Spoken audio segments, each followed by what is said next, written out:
What are some of your tips for maintaining motivation and staying committed to email marketing? Motivation, email He marketing. Oh said my Rich. He God. didn't say Ace, so you better. All right, all right, all right. Well, I got to go back and because email marketing, when you really hear it, it just sounds boring. Like, did you do your email marketing today? It sounds very, very boring. And I know I get it because it's hard to stay motivated if you don't know how to have fun with it. So what I did was I gamified it and I turned it into a game. And I started looking at the numbers, the percentages, right? I don't look at numbers. I look at the percent, like if it's 20%, 30%, 10%, right?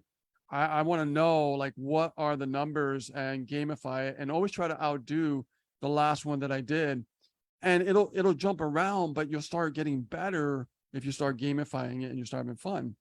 And that will help you stay motivated. If you're just looking at email marketing, it's like, oh man, I got to do an email today. Trust me, I've been there. You too, right? Sure has. So, but if you gamify it and say, man, I got like 20% open rate today. I want to see if I can get like 25 the next time around or 30, right? And always push yourself to outdo what you just did. And you just gamify it. It's like points, right? It's like adding points in the game. So if you got 20% today, you got 30% another day, I'm going to go 40% next time, right? And you might not get it, but the more that you keep striving for it, the more you're going to learn the lessons along the way by gamifying. Go, oh, wow, this is why I didn't get a good open rate. Now I understand.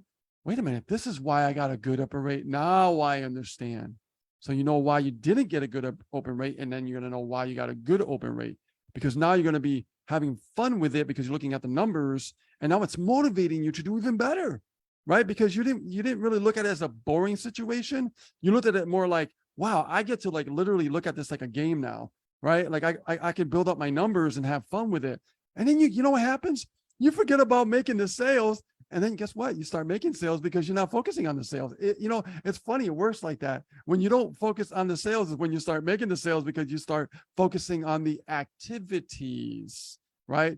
And you start focusing on the what? We always talk about this, on the results, right? One result leads to another result and to another result and to another result, and the sale comes in. Everything is a process. Ace always says trust in the process.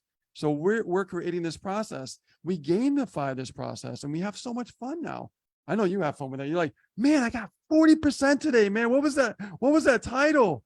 Oh my God, now I get it. That title's awesome.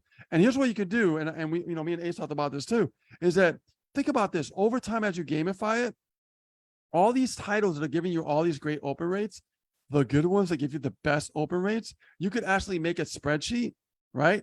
And you can put the titles in the spreadsheet and then put the percentage, right, on the right side. And then guess what? Over time, you're going to have data. You're going to have data. And that data is going to help you create better, titles. And guess what? What's stopping you from reusing it down the road? Like 6 months down the road or a year down the road, nobody's going to remember. You're going to have new leads coming in all the time anyways. So, I mean, this is really good tips. And you see how I sound like I'm having fun when I'm talking about it, because it has to be fun. You have to gamify it. You have to really get creative and think outside the box, and it won't be boring. And then guess what? You'll stay motivated.